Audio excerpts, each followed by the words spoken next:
Good afternoon, Lotford Primary School. My name is Ben Collins, and I'm going to be talking to you about all about the Arctic and the Antarctic, and also answering some of your questions that you had, some of your brilliant questions. So hopefully, I've got some brilliant answers as well.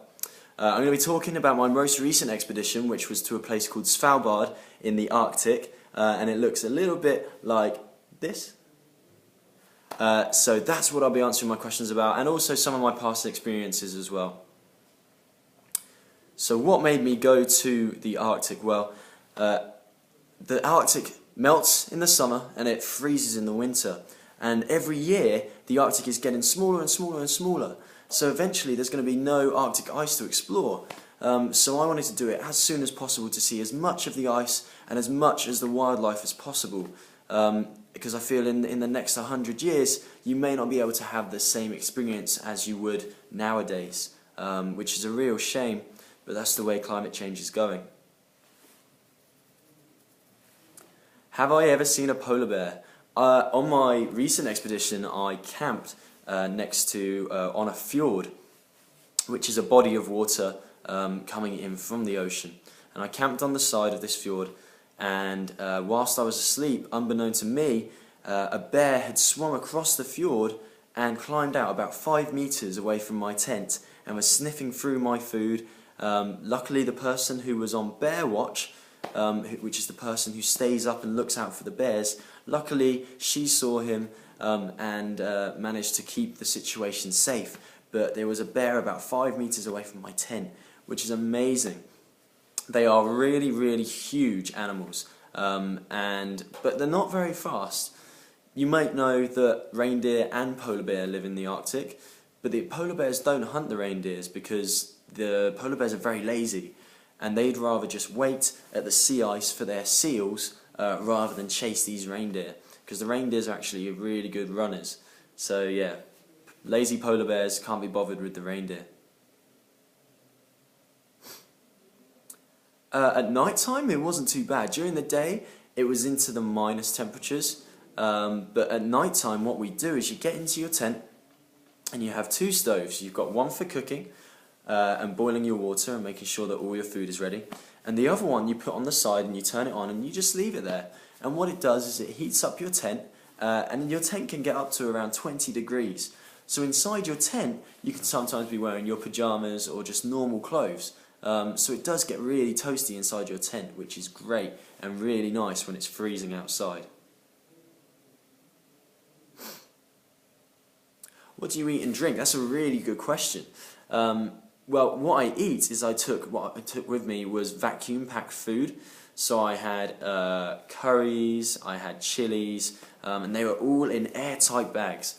And what I would do is I would take some water, maybe seawater, boil it up, and then put my vacuum packed bags into those pots of boiling water, and then it'd be ready to go. Really nice hot meal. In terms of drinking, we've got the glaciers. So these iced over ice sheets which are moving down the side of the mountain, they're melting at the bottom. So I put my bottle underneath and collect that water and drink it, and it's some of the purest water you will ever drink. It's really, really nice.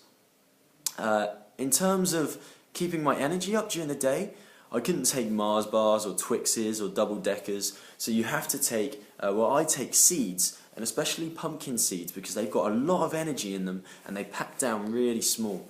So pumpkin seeds are really good for keeping you going. So the biggest animal I've seen was probably a humpback whale. They were doing what we call breaching, and that's when they jump out of the water and then they land on their tummies on the water and make a huge, huge splash.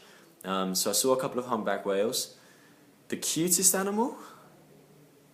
It might have to be the Arctic fox. Or actually no, puffins. The puffins in the Arctic are really, really tame, so they come really close and they're about this big, and they've got long beaks which makes them look really sad. But no, they're really cute and really funny as well.